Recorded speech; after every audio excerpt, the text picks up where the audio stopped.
Hey, I'm Jesse Damon of Silent Rage, and I'm on We Go to 11 with Ruben. Why don't you just make 10 louder and make 10 be the top number and make that a little louder? These go to 11. Thank you so much for doing this. I've been a fan of the band for a bit. I mean, I think So much. I think I go back in time. I think and Rebel with a Cause. I think I didn't see it on MTV first. It was actually on Much Music, which is the at the time was the equivalent of MTV. Think it was the Power 30, but Remember what year that was? well, I think it was 89. Okay, so we're talking about the second. Uh, Yeah, second record. Yeah. Yeah. Second record. Yeah. Yeah. So they played the hell out of all the Simmons Records roster. I mean, House of Lords, you guys, and then Gypsy Rose. Right. And I think Gypsy Rose was Canadian. I think that's why Yes. they played that quite a bit. But so while I got you on, because I wanted specifically to talk about that song, because then I went back and checked out the previous record, Shattered Hearts, and I was like, wait a minute, that song's on. Wait a minute, it's on that record too. So, Exactly. so tell us a little bit about how that came to be. Well, first of all, the song, the original version, thoughts on that, and then how it kind of made its way onto record number 2. Sure.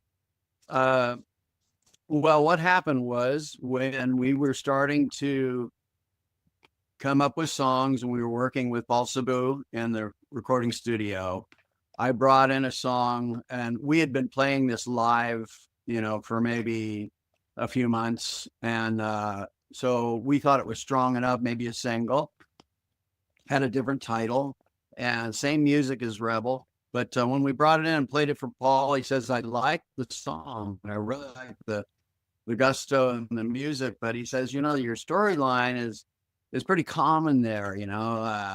Man finds woman and they fall for each other. I mean, so the name of the song was "Take Me Home Tonight," and so he said, I like that, but he goes, you know what? Try and come up with something else. Come up with some kind of moniker. Come up with maybe an anthem or something. So I went home and I worked hard. Next rehearsal, came back in. I had Rebel with a Cause, and I had all the lyrics written, and it stayed the same. Yeah. So everybody liked it, because I had to spring it. I came straight from my house for the next rehearsal. It was only a day. We were doing several days in a row, and so I wrote that, that night, and then. Next day we came in and everybody heard and read it and said, that's perfect. Let's have you sing it. Let's see how it sounds. And so it worked out great. So we changed to Rebel with a Cause, went in and recorded it. And, Paul got his own shtick. He's a master of the engineering and also producing and bringing the best out of everybody. Each one he's working with in the band, if they're up, like whether it's myself singing or EJ playing bass or the drummer, everybody gets time with Paul, personal time to, he talks them through things and tries, like I said, pulling things out of them, pulling that great performance out. And that makes for a great producer. Right. And so how did you guys hook up with Paul? Because I know he had his own band at one point, Right. and recorded and actually got some airplay also on MTV and stuff like that. Right. But how did you guys connect with him for the first record, which then also led to the second? Okay. So we got an opportunity as a band to go and try out for a movie, which was called Hard Rock Zombies. And as you know, Paul wears many hats. He's a lead singer, lead guitarist, songwriter. He's a producer, engineer, among other hats. So he was scoring for this movie. And after the auditions for us, EJ Kurse, our bass player, landed the lead role. So he was prominent in the movie and got to know Paul pretty good. Paul was on the set getting the pulse and talking with Krishna Shah, the executive producer of the film. And so EJ and Paul hit it off, and EJ, told them how we all auditioned for that movie, but I happened to make it. And so, he goes, well, great. He goes, what about your band? What, so EJ let him in on it. And he says, we're looking to record. And he goes, well, why don't we get together for a meeting and we'll sit and have a dinner or something. And, we'll talk it out. I'd like to hear and come to a rehearsal and hear some of your stuff. And we'll see, maybe we can start do some demos. Well, he came, and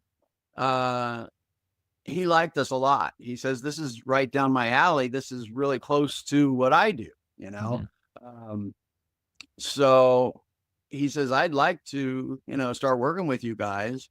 So we self-financed about half the album, and we had enough songs ready to go in, and we chose a place that Paul was comfortable with, that he'd been working out of in San Fernando Valley, California, Woodland Hills City, and it was called Preferred Sound. So it was a home studio, and it was a nice studio, very comfortable.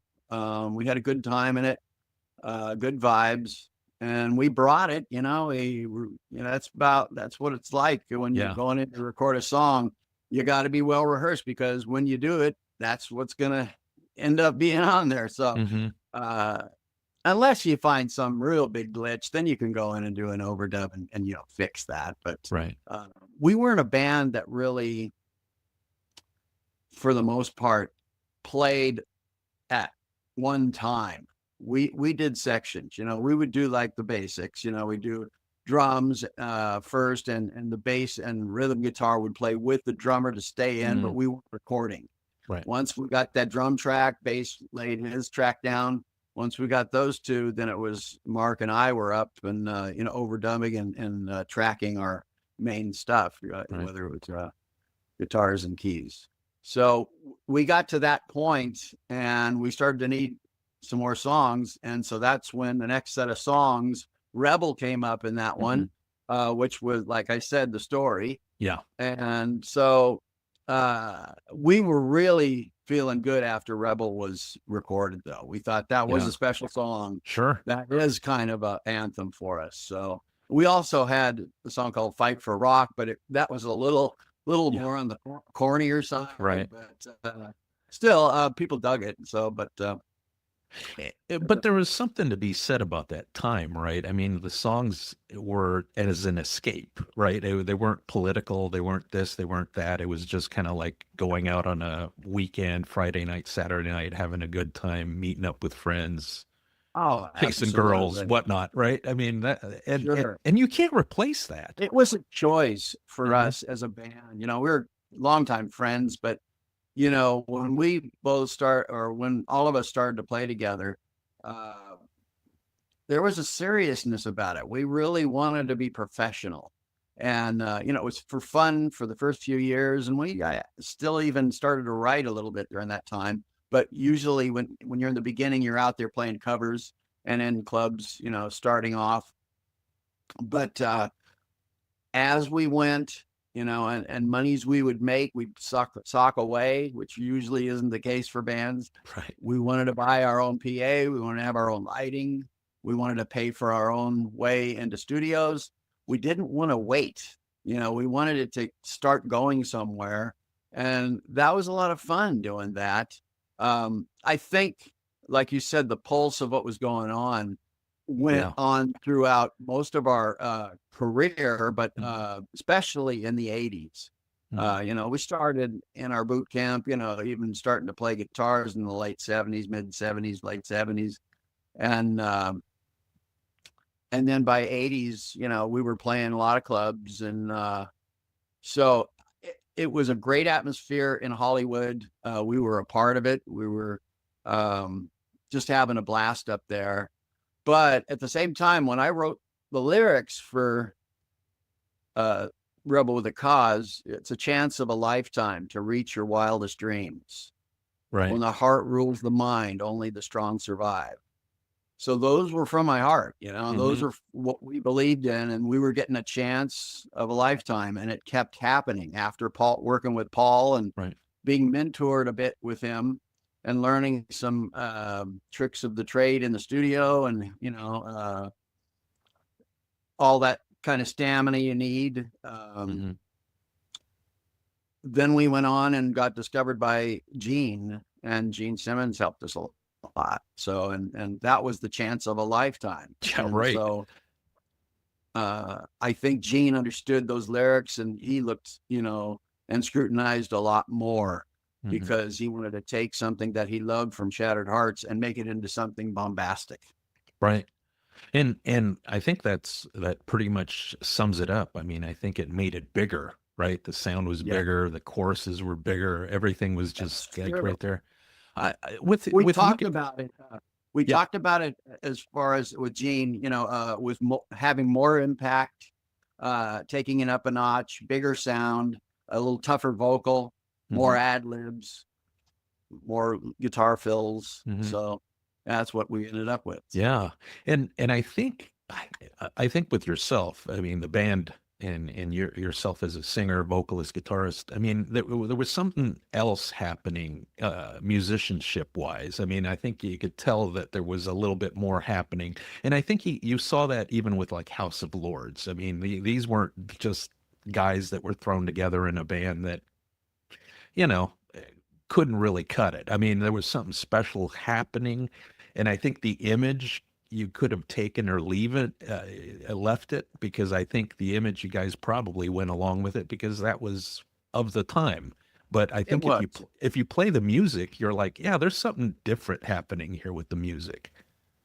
I appreciate that. Yeah, it was like I said, there was three writers, Mark Hawkins and EJ Kurse and myself, um, each bringing in a little bit different flavor, but had a common continuity to it, Right. because of our time together, because of what we knew each other liked. And so you would write accordingly. I'd have to say, to describe it a little bit, I'd say EJ was on the heaviest side. He loved Alice Cooper. He loved, you know, uh, Kiss. He loved, Black Sabbath, the heavy side of that time. Um, Mark was from Rome, Georgia, and so he had a little Southern love to his heart for music, and for he loved Southern rock. But he loved rock and roll. He loved everything that was coming out of the '80s or out of the '70s. That was kind of our teaching tool. All those songs, such great songs from that era and that decade. Um, and then myself, I loved melody. I was just someone who could, yeah, I loved all different kinds of genre. I love pop. I loved a little jazz. I love country. I loved rock and roll. And so that came out in my ability of coming up with melody lines as well for vocals, to sing and come up with songs, and come up with melodies and songs, or for my guitar playing, coming up with little riffs and melody lines on top of the rhythm. So Nice. And so now, okay, so you said Gene Simmons discovered you, but you guys already were in existence. So how did you connect with Gene after the Shattered Hearts record? Because I'm sure there's probably a cool story behind that as well, well.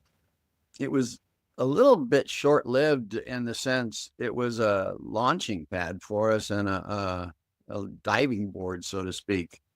Because when we came out with Shattered Hearts, it came out, I believe, in August or September of 1987. And later that year, Gene Simmons called EJ Mm, and said, EJ answers the phone. Hello. He goes, hello, this is Gene Simmons, and I'd like to speak to somebody who's, in the band Silent Rage, and I'd like to talk some business. And EJ said, FO, who yeah. is this? Jesse or Mark? Yeah. Because back then we had phone machines, and Oh yeah. each Mark and I would put our own little impersonations on things. Mm. So when I called him, he thought I was giving him a bad time, you know? And so then Gene said, I assure you, this is Gene Simmons. And no, this is not a ruse. This is not, I'm not lying here. This is me, Gene.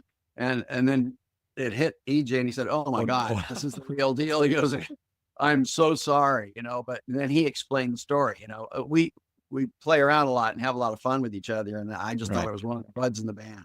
So then it went on from there, a discussion for a little bit. The initial questions that EJ answered was, you know, are you guys interested in, you know, getting signed and, you know, stepping up the ladder? You know, he goes, I'm interested in your band. I got,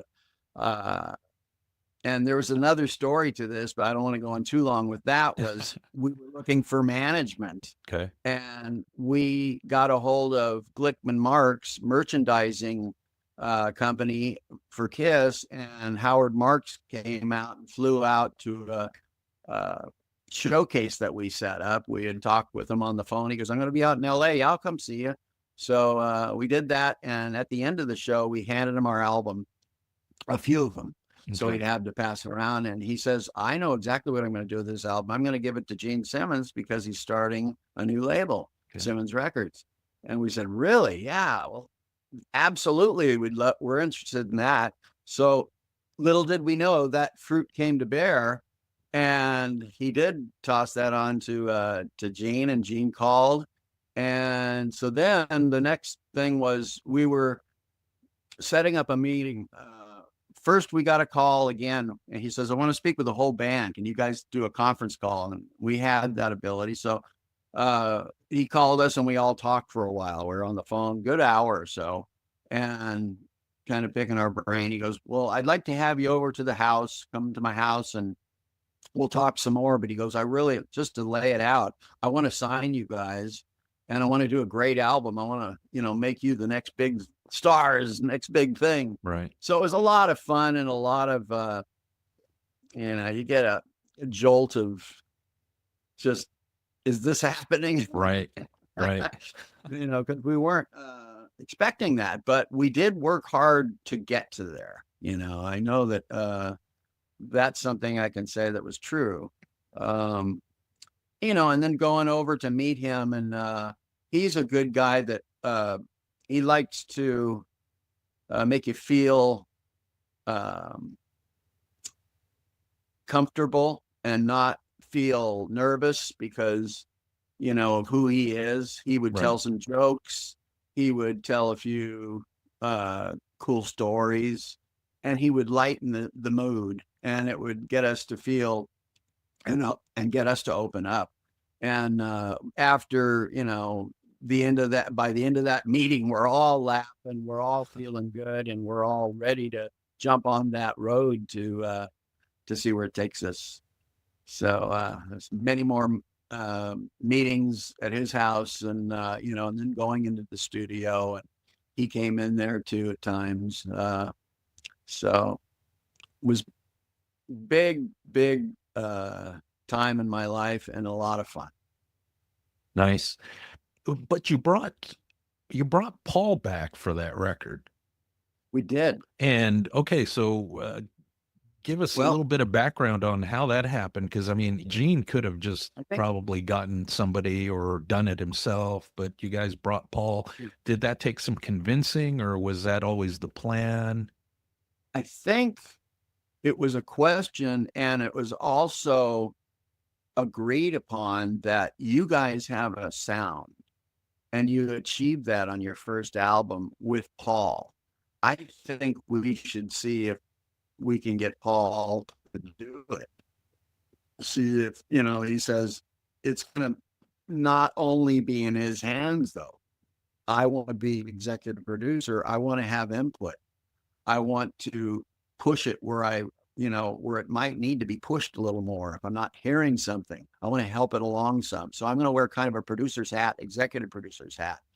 And, but, you know, Paul, he's got the ins and outs. He knows how to get great sounding guitars. He knows how to get, you know, bombastic drums, all that stuff. So And another thing I wanted to mention is we went through a lineup change with Jerry Grant being our first drummer during Oh, yeah. Shattered Hearts, and then we went on, and we found Brian James Fox, and he was a good friend of ours. Brian James, he would come in, and when we were doing covers a few years back, and he'd come and sit in with us, and he was living in Orange County, so when we would go and play a club down there, he'd come up and sit in with us. And so that was, I think we were looking to have a heavier drummer for live, as well as someone who played harder and played with a little more pizzazz. Mm-hmm. Not that Jerry wasn't a good drummer, but Brian was leaps and bounds better. So that helped us. Don't touch me there. So how did you, whose idea was it to bring Rebel onto the Don't Touch Me There record? Because again, I think that was brilliant, because again, when you compare the two, it's like the first version is, you could tell there's greatness there, but then you listen to the second version, you're like, holy shit, they nailed it, Yeah, well, that definitely was cultivated with Gene Simmons. He said this song was wasted on this album. He goes, we need to still save this. Let's do it again, and let's make it bigger. Let's make it bombastic. Let's make it take it to the place where it needs to be. And and if that becomes your single, that's going to go over well for MTV. He talked that way all the time, and it gives you a lot of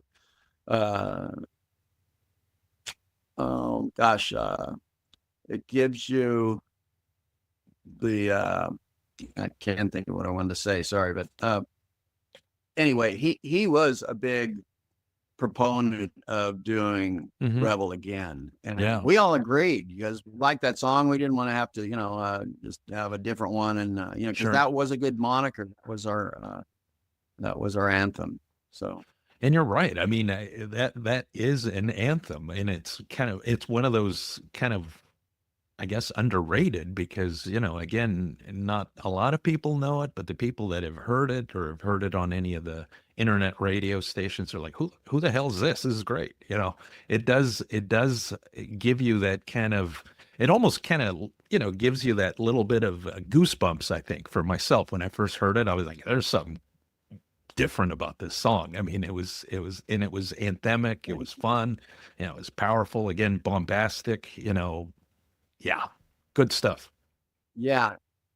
Well, I have to say a couple things. One being, I think if we could have gotten into the studio a couple of years earlier, there's a story that, we started out as Rage. And that was our hometown band name. And we had little additions of change. By 83, we were calling ourselves the Latest Rage when we would go out and play a cover gig. But if we were showcasing, it was Rage. Okay. And then by 85, we said, let's change our name to Silent Rage. Although I know Chuck Norris came out with a movie, but I think one thing we were thinking of, because we were talking about changing the name, and we love Led Zeppelin, Black Sabbath, Quiet Riot. It's all hard, soft, or hard melodic. And that's what we thought. That's what we were. We had a hard side to us, and we had a melodic side. So Silent Rage. Yeah. It worked.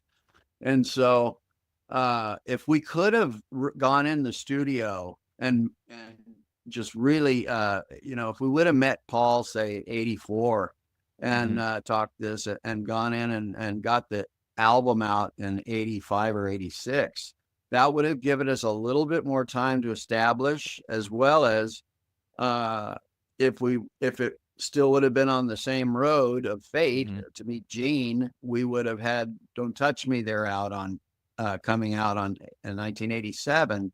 And then we could have been into a second album in 89, that kind of 3 album with successive, some beginning success, but if we had 2 strong albums through Gene, Yeah. that could have really Sure. gone somewhere, because all of the strings were being pulled by RCA and by, Gene, and getting us out there, and us touring, and everywhere that was being distributed was around the world, from Japan to Australia to Canada, all the states. And so that's what you need in place, but you also need the longevity. And what happened was, in 1990, 91, grunge came over, this big tidal wave of grunge, and it really kind of knocked down melodic rock. So it's not that it ended us, we Right. continued to play. We went on till about 93, and in 1992, during the Rodney King riots, we were in Hawaii playing a club called the C5 Club, and it was 1,000 capacity club, and we would play covers during the weeknights, and then Friday and Saturday we would open up for national acts. And Okay. we got to open up for Pantera, we got to open up for Dangerous Toys, we got to open up for just a couple other bands while we were there, and that helped us and propelled us to kind of want to keep going on. Yeah. But what we did at that time was we took a break, and we didn't know how long it would be, but we kind of walked away a little bit. Just to let you know, I had a dual career. I'm a 3rd generation set lighting technician in Hollywood sound studios. And, I was doing sitcom and motion pictures and commercials and things like that. I got in the business because my father worked in that business, and my grandfather and my older brother. And so at 18, I joined that, and I don't know how I fit in both, but I was able to have a career doing both. Yeah. And so, Pops told me, look, you'll have a pension, or you'll have, good health and welfare, good health insurance, all that stuff. So please try and keep that alive. So I did that. And so when the 90s came, I jumped into the motion picture game a little bit, but always thinking about music, and starting to even think about writing my first solo album, and had some songs that Paul and I worked on, and I was submitting them to the producers on the television shows that was Nice. So my business hat was always working, Right. And so, but anyway, for Silent Rage, as I got ready and wanted to come out with the first album in the new 2000 time period, I was starting to get, as I was looking to get signed, everybody's talking to me about Silent Rage. Well, what's happening with Silent Rage? Don't you guys want to record? Or you coming out with anything new or anything? So we had Steve Brownlee, who actually signed us to Chameleon Records, and he was a friend of EJ's, but we all met him, and he's a good friend of mine still to this day. We're working on things and projects right now. He's really good at AOR and promotion, and A&R, sorry. A&R, yeah, right. But he also, got good in with graphic design and making album covers and things like that. So he's helped me a lot over the years with that. But anyway, in 2001, as he's helping me try to get signed with a solo album, he's starting to get calls, and we got a call from England, Z Records, and so we signed with them, and they gave us advance money, and we recorded the album, and we went over there. They brought us over twice that year. We had a big festival. We played in Manchester, England, and then about 4 or 5 months later, we went to Germany and played a big festival there. Nice. So that was a nice thing for them to do. It was more of an independent, smaller label, but hey, we were trying to get back in the game, and it was our first. We couldn't even believe this, but it was our first time over in Europe. So we since then have gone over there, 5, 6 times and had some great shows. Nice. So Nice. that's a Yeah. little bit off the Yeah. sidetrack. No, but, that's it cool all stuff. builds. Yeah, Thank yeah, you. it's all part of the story. But and I was going to plug your website, jessedamonmusic.com, which, that on your web page, you have the best looking version of Rebel with a Cause video clip, because I've seen all these watered down, Thank you. regenerated versions. I mean, they just look like crap, but Sure. the one you have is the best looking one I've seen online. So Well, that was a help from Steve Brownlee, because he built that website for me. We kind of built it together in the sense I was furnishing it with things, from pictures to mhm. songs to the stories and things. But he Right. put it together, and he knew he's really good at finding things, and he found that version um, of Silent Rage, Rebel with a Cause, Don't Touch Me, their album. Yeah.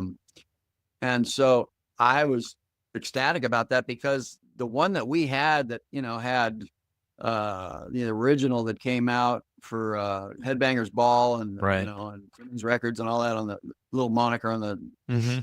the bottom of it. That one got, it didn't fade, but it got a little blurry, or, Yeah. just something happens to them. So Sure. Yeah. Right. somebody put it through something, and maybe they put it through some early AI or something. Hmm. I, I don't know, Yeah. but we have that, and that it's good because people still love that, And one thing that touches me a lot is, some people, fans or friends, family too, um, but mainly fans that, get a hold of me and write to me, or if I talk to them, or if I'm at a gig, they say, that song you guys played, and it wasn't always Rebel. Sometimes it was a different one. Right. But he says that song is when I first met my wife, and Oh, yeah. we loved over that song, and we were dancing to it, and we still listen to it today, and that kind of Right. thing. So it's really nice to hear, stories like that. Sure. And it isn't just that kind of a story. Sometimes it's a different one, but it means something. I think that happens to probably a lot of bands, and that's fuel Hmm. for why you're doing it. Right. Right. Yeah. The I connection. mean, it must be really cool to have, a song or a handful of songs that really touch people, and you feel it, right? I mean, I think, and speaking of this record though, what's another song? What's a song that you think is one of your favorites on this particular record? Because I Don't Touch myself, Me there. yeah, Don't Touch Me There. Okay. Yeah. Well, I think one that I liked that I wished we could have had as a single was Tonight You're Mine. Yeah. And there's the melodic side. Uh-huh. I think I wrote a lot of ballads, and that happened to be a ballad that started off. We were listening to a lot of great ballads, Waiting for a Girl Like You by Lou Hmm. Graham, or by Foreigner. Foreigner. And, of course, Steve Perry, king of ballads, and, just that kind of a melodic Yeah. type, but we'll still have a little edge. It's going to be Silent Rage, Hmm. but I wanted it to be, touch kind of heartstrings pulled and all Hmm. that. And that happens to be one song that, because the guys are good singers in the band, and Mark and EJ sing backup on, I think, all the songs except Tonight You're Mine. Mm. And when we were recording that, I said, well, guys, we haven't thrown any big bombastic backgrounds on this. Should we start doing it? And they go, no, I think it sounds good the way it is. Nice. So I went with it, and I like it. Yeah. It gives me a chance to stand on my own for a song. And so as a singer, it gives you motivation to do that. And further down the road, I tried it on other songs of my own solo Yeah. careers. Yeah. I think I've grown to be partial to the title tune. And it's funny that you mentioned Foreigner, because that could easily be a Foreigner tune. It's almost like Yeah. a Foreigner tune that Graham and Mick Jones didn't write. to me. Right. Well, that happens to have a little story. Gene, like he loves to interject, and he had some hand in on ingredients in the pot, so to speak. Hmm. I learned all that kind of dialect like him. He was always talking, the cream will always rise to the top. The best will rise and it'll stand out. But he said for Don't Touch Me There, he was the one who said, I have a couple song titles, and one was Don't Touch Me There. I think you guys could really write a good song with that title. And he goes, there's a couple other bands that have used that. He goes, I know, Don't Touch Me There by the Tubes, and a few other people had come out with it, because that doesn't matter, because if you make it your own and you sound like give your sound and really write a song. So we came on with that. That's actually, I'd say, a second anthem for us. Right. We pretty much play that every time we play a set. So that worked out. And another one was Can't Get Her Out of My Head. Right. It's actually Can't Get It Out of My Head by ELO. Yeah. But because, we're always trying to charm the girls back then. And so we said, Can't Get Her Out of My Head. And I think there was a girl in that lyric. I can't really remember off the top of my head. But it just seemed natural for us to go that way with it. And we got a chance to meet and talk with Jeff Lynne from Nice. ELO, and he signed off on it. And he cool. also heard it after it was done. And he goes, oh my God, he goes, it's so fresh to be able to hear a song that, was, you would normally be hearing it going up an elevator. Right. But Yeah. with us, we're putting it into the concert arena. So, so that, and we like our version, and we had a lot of fans that said, I always thought maybe that would be a good song to release for radio, because all the disc jockeys would A/B it. They'd say, let's listen to the ELO. Now let's listen to Silent Ray. Yeah, right. Yeah. No, that was a good one. What about the album cover? Like, whose idea was it to do that? Again, it kind of, to me, it has reminiscent of like, I don't know, Too Fast for Love. It has the waist, from the chest down. Sticky fingers. Yeah, sticky fingers. Right. It's got that vibe to it. Sure. Sex sells. EJ, that's his body, and why not use your attribute? What he would do is he would change and take his shirt off while we're on a photo shoot, and we were doing a photo shoot for the band, but the guy was smart who was doing it, and he took single shots of us too. And he got a few single shots with EJ's shirt off, and he says, this is a strong shot. And so they're all thinking about it, and they're talking amongst each other, Gene and the guy, and he had a digital camera. We could see it all right then. And so Gene said, look, guys, this could be your album cover. And he goes, just hear me out. And he goes, it says it all. It says who you guys are. Young, fresh blood, right? Ready to conquer. Lean and muscular, sexy, all that kind of stuff in this one picture. And he goes, the back cover can be the band, but the front cover is Don't Touch Me There. So it kind of made sense, Right. And then the lyrics, went. We didn't get to vulgar or anything. We went with Don't Touch Me There because that's my heart. Right. So it kind of captured a softer side, and but it still has that heaviness. Yeah, and I think that's part of the part that is reminiscent to me of Foreigner, how they wouldn't use that 80s, like what was happening in LA. They would, use like the double entendres that are kind of more on the, like you said, the vulgar or maybe more descriptive, that you guys Right. used heart. And I was like, yeah, it makes sense. Right.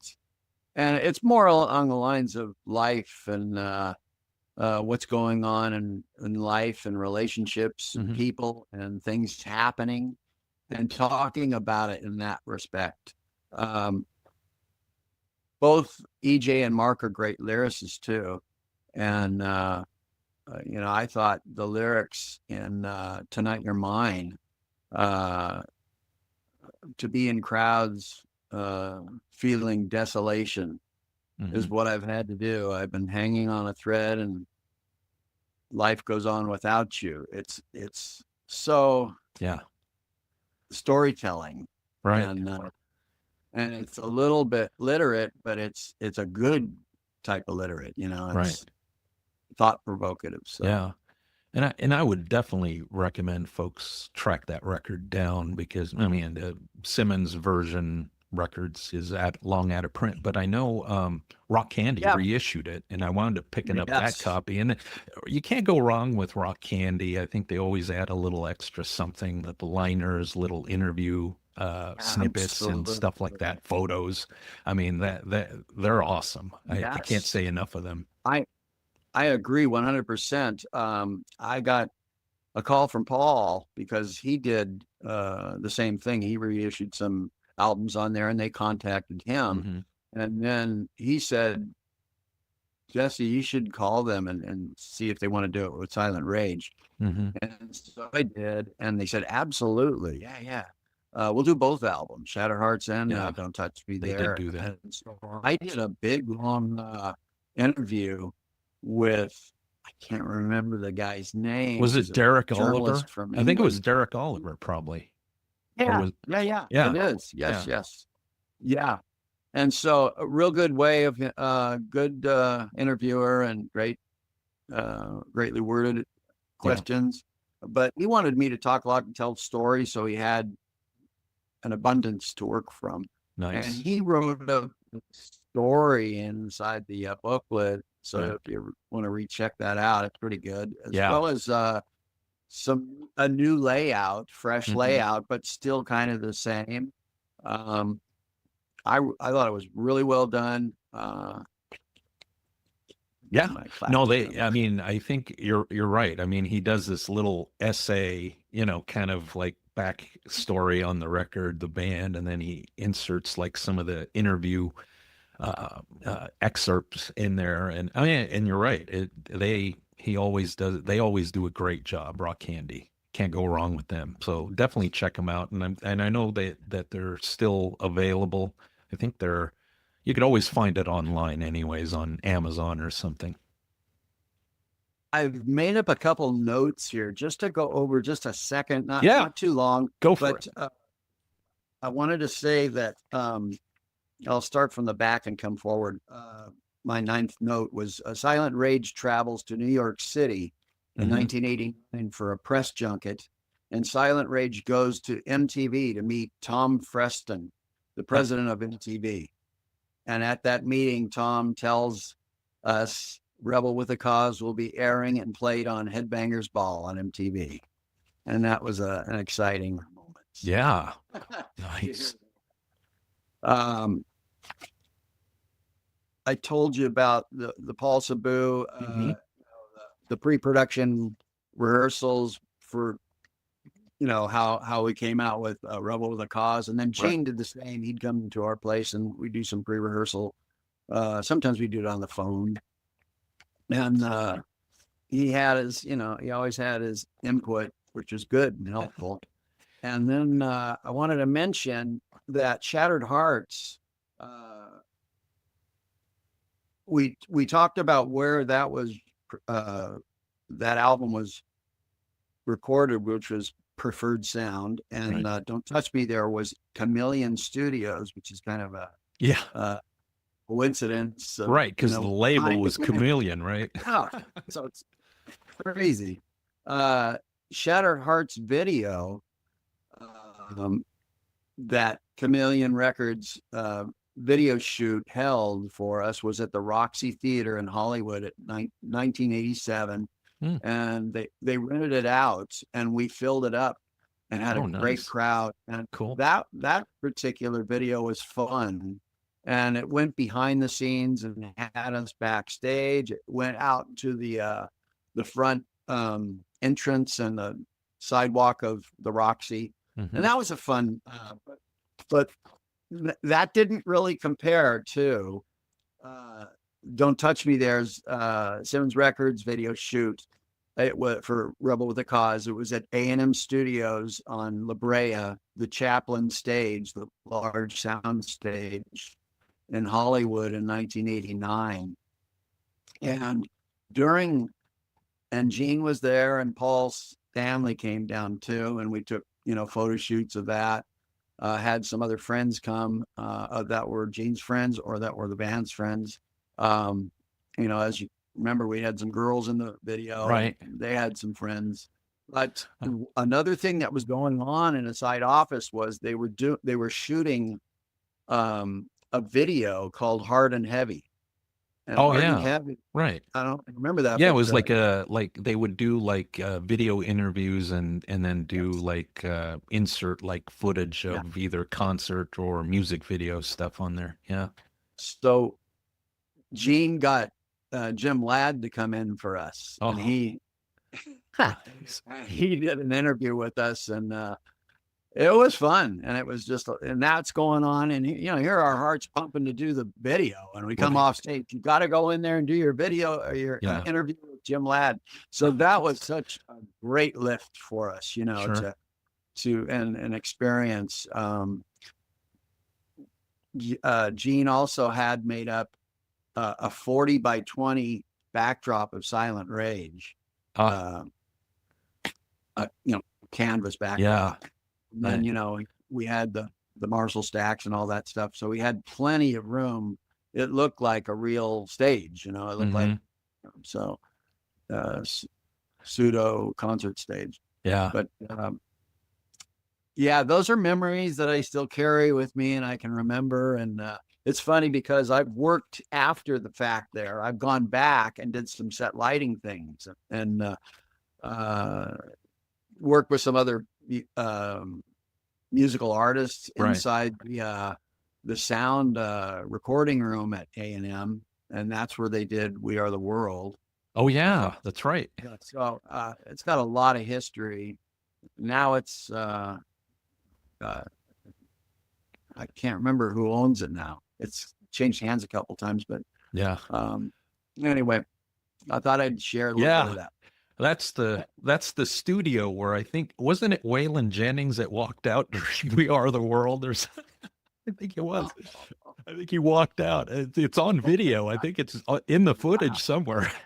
Oh, but yeah, if they ever have like the making of that, they probably have that in there. Yeah, when they just it's in there. The actual song video.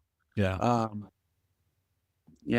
That's a once in a lifetime. Yeah, no kidding. When you think of all the people that are in that video, right? You're like, even if you're not a fan, you know who they are, which is interesting because if they did something like that today, I mean, who would you put in there?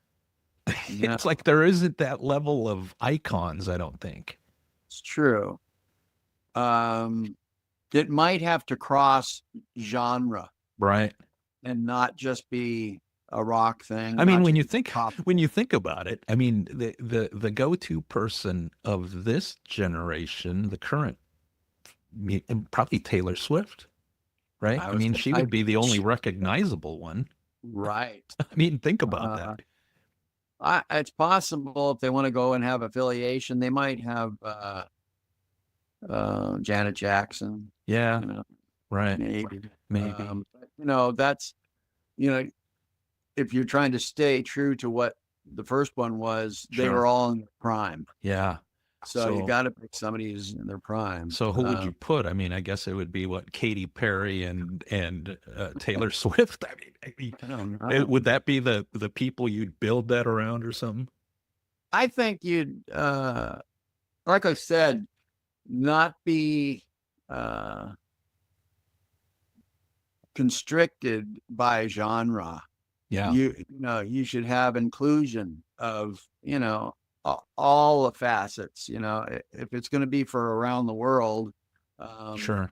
If it's in the United States and it's just United States artists, that's one thing. But if it's for around the world, you're going to have all different kinds of culture and race.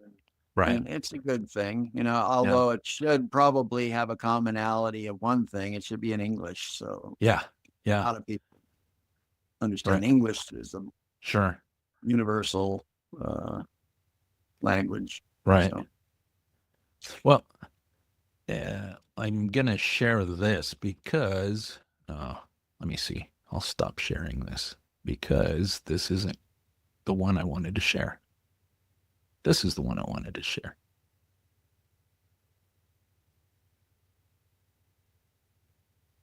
Is it sharing? No, it's not sharing the right. Let me try again. There we go. There we go. I just wanted to show the video, a little bit of the video, because, it looks so good and it sounds so good that, we can't play the whole thing, but we give people kind of the gist of the song if they haven't ever heard it. But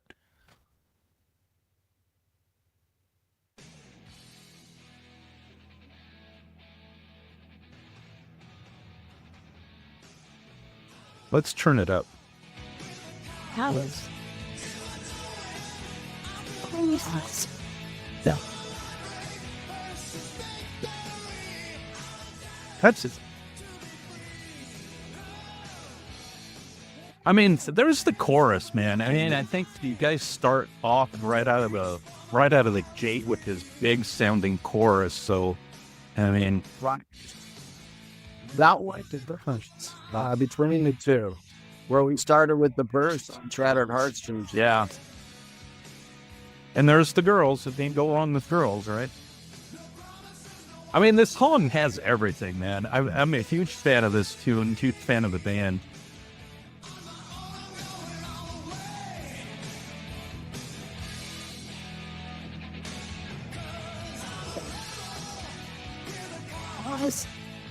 And I don't That's know awesome. if you noticed, but in that video, I must have changed guitars at least yes, 3 or 4 times. right. So I'm representing my arsenal. Yeah. I mean, again, huge fan of the tune. Love it. Could listen to it all day. Good escape from everyday life. The grind of work brings back good memories of that time in '89 and the scene. So, I mean, all good stuff, man. Thank you, Ruben. So, before I cut you loose, because I'm going to turn into a pumpkin here in a little bit, I got a couple things. This is going to be for We Go to 11. So when we bring people on board to talk about their music, their albums, their history, discography, and whatnot, at the tail end, we have them talk a little bit about, a Spinal Tap-esque type story that they might have had at any given point throughout their career. I don't know if there's a specific one to Silent Rage that you can think of. I know you guys did support Black Sabbath at one point, and the whole Stonehenge thing that happened with it, but I don't know. Do you have a particular story that you can share? And then at the tail end of this, I'll have you do the intro. I know you talked about that guy that was talking like a motor mouth, like Ted Nugent, and he was shot out of a cannon. We'll do a little bit more laid back version. We'll have you do an intro here in a minute, but I don't know if you want to share your Spinal Tap-esque story. That'd be awesome. Sure. Okay, this is from the Black Sabbath tour, and we had come into New York City, and we were about to play the Palladium in the city, New York City. And so we're backstage, and we're just about ready to go on, and we're ready. We can hear the crowd, and we're getting amped up. And one of the, I don't really know who exactly it was that was leading us to stage, because we had never played there. We don't know the building that well or anything, but this guy was leading us around, and he actually got lost and could not find the stage. And we're supposed to come out behind the drummer, and that's the normal place. And I had, walked there earlier, but I had to be shown where to go back to, the dressing room. So when we're on our way, it's us four and this one guy, and he is leading us all around, and they'd already announced us on. And so finally he takes us to the side of the stage. There's no stairs, and it's about 3.5, close to 4 feet high. So I wasn't going to wait. I said, we got to jump up on this stage right now. So I took my guitar off. We had cordlesses. So I took the guitar, Brian jumped up right away and went right to the drums. And then we each kind of helped each other, but thank God there was a curtain there. So then as soon as we came out from the side curtain and went directly out. But it was a little bit of a Spinal Tap moment. And as we're walking and saying, do you know where you're taking us? I feel like I'm in a Spinal Tap movie. So it actually correlates with what you asked. Yeah. Well, there you go. Hey, and it ties in because the Black Sabbath, the Stonehenge, the getting led backstage onto the stage. That side note for, opening up for Black Sabbath was just fantastic. After every one of my sets, I would go out and sit and at least watch a good hour, just sit there and lose myself. Then we'd have to get going. But that was with was that Headless Cross? It was Headless Cross. So they had Tony Martin, fucking great singer. I mean, geez, great singer. Yeah. Had kind of a Dio edge. Yep. But he did all the early stuff really good too. Everything he sang sounded great. Yeah. I mean, Neil he Murray, could do it all. Neil Murray on bass. Just fantastic. And then Cozy Powell. Cozy Powell, that's right. Oh man, what a lineup. I love it. Yeah. Wow, that's like one of the underrated versions of Sabbath, I think. Yeah. Tony Iommi is a great guy. He very cordial, welcomed us aboard the tour, and we were starting the tour in Poughkeepsie, New York, and he came out onto the grass after his sound check had ended, and he came right up to Mark and I. We were out there changing strings or something on the grass, and or playing or something, and he comes right up and says, "Hey, mates, I heard you guys are on tour with this, and I just wanted to say welcome and hope we have a great tour. It's nice to meet you. I'm Tony." And oh my God. So that was a nice moment of shot of adrenaline again. Right. So nice. Just kept going. Yeah. Just kept going. So I think what I'll do, Jesse, thank you so much for your time. It was a blast chatting with you. Hopefully we can chat again at some point down the way here. Absolutely. But the website is jessedamonmusic.com. You can check out, your discography, backstory, history of Silent Rage, and that cool video, because it is the best version that I've seen, and I encourage people to check it out. Thank you so much. Hey, Jesse, it was a blast chatting. We'll get you a link. All right, man? Will do, bud. Yeah. Good talking with you. Yeah. Take care. And yeah. After it's edited or whatever, just send it my way on the email. That'd be great. Yeah, I'll get it out. I will do that. I will do that. Thank you so much. Look forward to the next time. Yeah. Take care, huh? Thank you. All right. You take care. Right. Bye. Bye. Bye.